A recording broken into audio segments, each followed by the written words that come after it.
डब्बा वहां पर पड़ा है और अब वहां से और एक के बाद एक अंजना यहाँ पर वो मैसेजेस अपना शुरू हो गए थे, कांग्रेचुलेशंस। और मैं तो आपको भी मुबारकबाद दूंगी और पूरा जो देश देख रहा है, हर एक व्यक्ति इस समय क्या गर्व से सबका सीना चौड़ा है, लग रहा है कि हम ही चांद पर पहुंच गए हैं। हर एक व्यक्ति को, पूरे हिंदुस्तान को बहुत बहुत शुभकामनाएं इस ऐतिहासिक पल को अचीव करने के लिए। ये पूरे हिंदुस्तान की कामयाबी है सर, और खासकर इसरो को, जिन्होंने इतनी मेहनत की।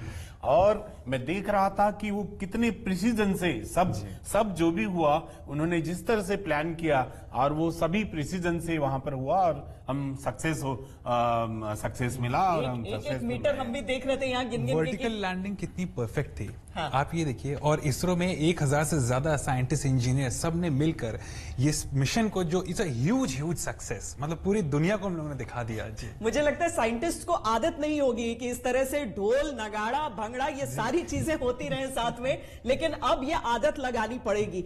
पिछली बार कितनी तरह के मजाक सबने उड़ा दिए, अंतर्राष्ट्रीय कम्युनिटी भी इस चीज को लेकर बैठी रहती कि अरे साउथ पोल पर कोई नहीं गया है चांद के, आप लोग क्या अचीव कर लेंगे। और बजट, कितने कम बजट में हमने ये कर दिखाया है, 615 करोड़ 615 करोड़। और आमतौर पर जब हम अमेरिका जैसे देशों को देखते हैं जिनका भी फेलियर का रिकॉर्ड है, आधा जो लूना 25 जो क्रैश हुआ उससे आधे से भी कम, 40 दिन हमने लगाए वहां पर, एक एक चीज को थॉरली देखा। और अब जो आगे होने वाला है वहां पर, जो आगे अनुसंधान, जो आगे शोध वहां पर होगा, वो पूरी दुनिया को जी। और साथ ही साथ आप ये देखिए, अगर नासा से कंपेयर करें तो हमारे इसरो का ओवरऑल बजट 15 गुना कम है। 15 गुना कम है। तो भारत जैसा विकासशील देश जहां पर एक एक पैसा देखकर खर्च किया जाता है, वहां पर अगर आप चांद तक पहुंच गए हैं तो उस खर्चे में, जो कि नासा से 15 गुना कम है, और सफलता ऐसी जो पूरी दुनिया में कोई अभी तक अचीव नहीं कर पाया था। एक और अच्छी बात है, कुछ ऐसी हॉलीवुड मूवीज हैं जो इस प्रोजेक्ट से ज्यादा महंगी बनी है। तो जैसे ग्रेविटी, तो वो कहीं ज्यादा इससे महंगी मूवी बनी थी जितना 615 करोड़ में हम लोग चांद पे चले गए। और इसीलिए अंजना, मुझे लगता है कि प्रधानमंत्री नरेंद्र मोदी ऊपर से एक ऐसी जगह पर मौजूद है जहां पर जो ब्रिक्स की बैठक का आयोजन हो, हम देख रहे हैं कि कैसे योगी आदित्यनाथ भी इस समय जब टीवी पर सुन रहे थे, जब प्रधानमंत्री बोल रहे थे, यानी उससे ठीक पहले जब लैंडर वहां पर पहुंचा था यूपी में और कई और राज्यों में, यह ऐलान भी कर दिया गया था जो स्कूल है वहां पर बच्चों को एक साथ बिठाकर दिखाया जाए। जो बच्चे घर पर भी थे उन सबको स्कूलों ने भी वो लिंक्स भेजे। आज तक ने अलग अलग जगह पर इंतजाम किया जहां पर आप लैंडिंग देख सकते थे। और क्या पल था वो, वाकई मतलब थिएटर में सिनेमा देखकर तालियां बजाने का समय नहीं था, ये असली हीरोज थे हमारे, और सचमुच में एक ऐसी जीत हासिल कर रहे थे जो आने वाले समय के लिए एक मिसाल है, एक नजीर है। उस रास्ते पर चलते हुए न जाने कितने देश अभी और इस तरह के शोध करने की कोशिश करेंगे, इस तरह के कारनामे करने की कोशिश करेंगे, लेकिन पहला हमेशा पहला होता है।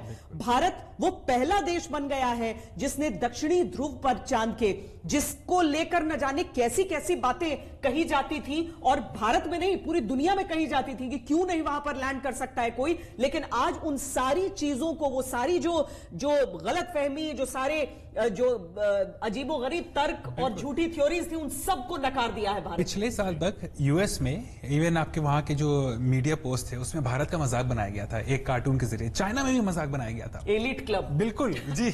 तो आज हम सबने, पूरे भारत ने पूरी दुनिया को जवाब दे दिया है। और जैसा कि आपने कहा कि अब कोई हमारे पर उंगली उठाएगा तो उसके इंटेलेक्चुअल पे सवाल उठेगा, उसको सोचना पड़ेगा कि इस तरह की बात आप कैसे कर सकते हैं। वो जो कार्टून है वो भी हम आपको बता देते हैं कि भीतर 2-4 देश ऐसे जो चांद पर पहुंच चुके हैं वो बैठे हुए हैं, और बाहर दरवाजे पर खटखटा रहा है एक गरीब व्यक्ति जो एक गाय को लेकर अपने साथ जा रहा है।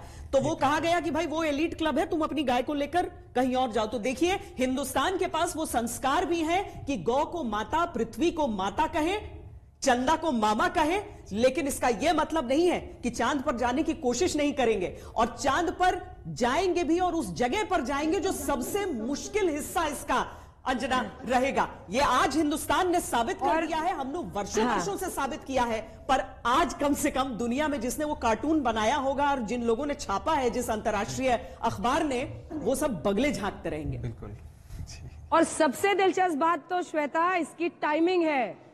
ब्रिक्स सम्मेलन जहां रूस और चीन दोनों है, और खास तौर पर चीन जिसकी आंखें फटी की फटी रह जाएंगी जब ब्राजील, रूस, इंडिया, चाइना और साउथ अफ्रीका, जोहानिसबर्ग में प्रधानमंत्री नरेंद्र मोदी की मौजूदगी, और फिर G20 9 और 10 सितंबर को जब ये तमाम मुल्क आएंगे और भारत की ताकत को देखेंगे, फिर सब भूल जाएंगे मजाक उड़ाना क्या होता है।